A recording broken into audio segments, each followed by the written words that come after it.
waxaa magaalada Muqdisho ku soo gabagaboobay shirweynihii sagaalaad dhalinyarada qaranka Soomaaliyeed waxaana ka soo qayb galay ergooyin matalaya dhalinyarada Soomaaliyeed ee ka kala yimid dhammaan gobolada dalka iyo wadanka dibadiisa ergada dhalinyarada Puntland, Koonfur Galbeed, Jubbaland, Hirshabeelle, Galmudug, gobolka Banaadir, ergada dhalinyarada qurba joogta ah, ergada dhalinyarada baahiyaha gaarka ah qaba iyo qaar ka mid ah ergada ururada iyo dalladaha madaxa bannaan. shirka waxaa si rasmi ah u furay Ra'iisul Wasaaraha Xukuumadda Federaalka ee Soomaaliya Mudane Xamse Cabdi Barre waxaana soo xiray Ra'iisul Wasaare ku-xigeenka Xukuumadda Federaalka ee Soomaaliya Mudane Saalax Jaamac. shirweynaha oo muddo 3 maalmood ah socday magaalada Muqdisho kana socday magaalada Muqdisho 20kii 21kii iyo 22kii bishan May 2023 waxaa soo qaban qaabisay wasaaradda dhalinyarada iyo ciyaaraha xukuumadda federaalka ee Soomaaliya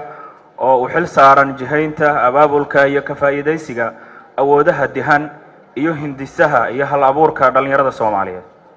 wasaaradda dhalinyarada iyo ciyaaraha xukuumadda federaalka Soomaaliya oo ka duuleysa halku dhigay madaxweynaha Jamhuuriyadda Federaalka ee Soomaaliya Mudane Xasan Sheekh Maxamuud ee ahaa ahmiyad in la siin doono shaqo abuur loo sameyn doono dhalinyarada Soomaaliyeed waxa ay abaabushay shirweynihii sagaalaad ee qaran ee dhalinyarada Soomaaliyeed si ay u helaan dhalinyarada Soomaaliyeed ay u helaan goobo ay ku soo bandhigan karaan hal abuurka ka dhex guuxaya iyo sidoo kale sidii ay u muujin lahaayeen doorka nabadda, amniga, ka mid noqoshada jaangoynta siyaasadda si dhiirigelin loogu sameeyo dhalinyarada Soomaaliyeed waxaan ku raahday hiigsanaya inay gaaraan horumar iyadoo la fulinayo halku dhigii Ra'iisul Wasaaraha Jamhuuriyadda Federaalka Soomaaliya iyo xukuumadda dan qaran Mudane Ra'iisul Wasaare Xamse Cabdi Barre. shirweynaha sagaalaad ee dhalinyarada qaranka Soomaaliyeed waxaa diiradda lagu saaray 4 qodob oo ah doorka nabadda iyo amniga, horumarka iyo kobcinta dhaqaalaha, bandhiga hal abuurka dhalinyarada iyo horumarinta dhalinyarada leh hibooyinka gaarka ah, daafurka siyaasadda qaran ee dhalinyarada Soomaaliyeed.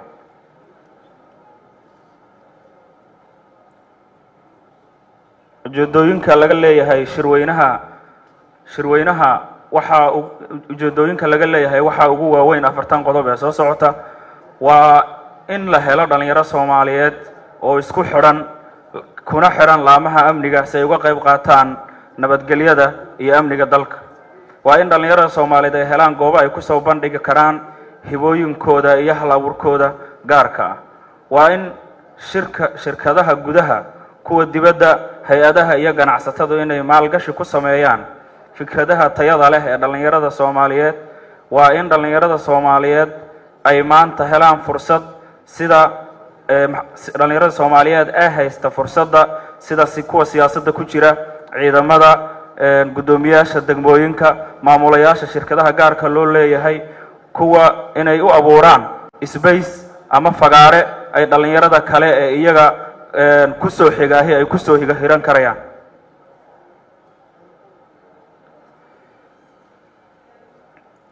mahadnaq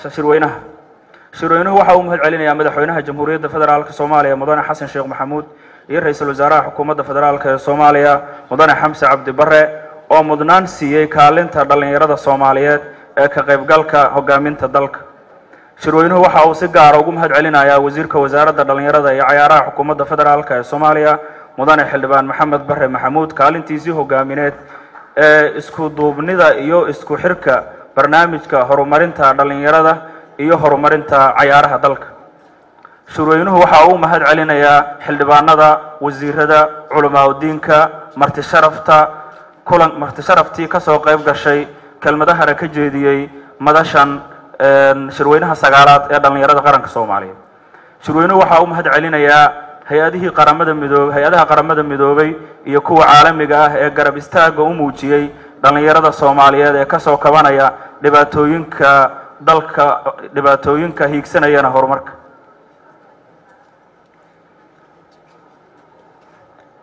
baaqa shirku waxa uu bogaadinayaa dagaalka lagu ciribtirayo kooxaha khawaarijta ah waxa uuna soo dhaweynayaa guulaha laga gaaray dagaalka lagula jiro kooxaha cadowga. shirweynuhu waxa uu soo jeediyay si dawladdu uga dhabayso muhiimadda ay dhalinyaradu siinayso in miisaaniyadda guud ee dalka laga siiyo qoonda cayiman ugu yaraan 1%. shirweynuhu waxa uu bogaadiyay doorka ay wasaaraddu siisay dhalinyarada baahiyaha gaarka ah qaba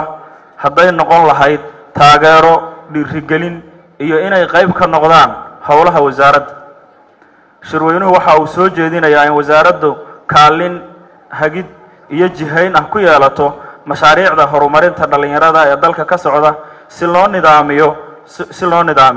waxaana ugu baaqayaa cid walba oo mashaariicda dhalinyarada fulinaysa inay wasaaradda ka talageliyaan inta aan lagu dhaqaaqin maadaama ay iyadu tahay cidda ugu xog ogaalsan baahiyaha dhalinyarada. shirweynuhu waxa uu soo jeedinayaa in dhalinyaradu kaalin muuqata laga siiyo qabyatirka dastuurka si loo muujiyo kaalinta dhalinyarada iyo meesha ay uga jiraan dastuurka iyo qabyatirkiisa. shirweynuhu waxa uu ku baaqayaa in saamilayda arrimaha dhalinyarada ay ka qayb qaataan dhaqangelinta siyaasadda qaran ee dhalinyarada Soomaaliyeed.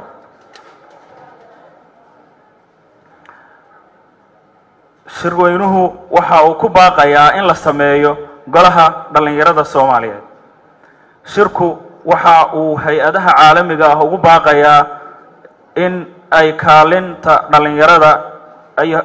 dhalinyarada iyo horumarka ay hadda qaataan ay si laba jibaaraan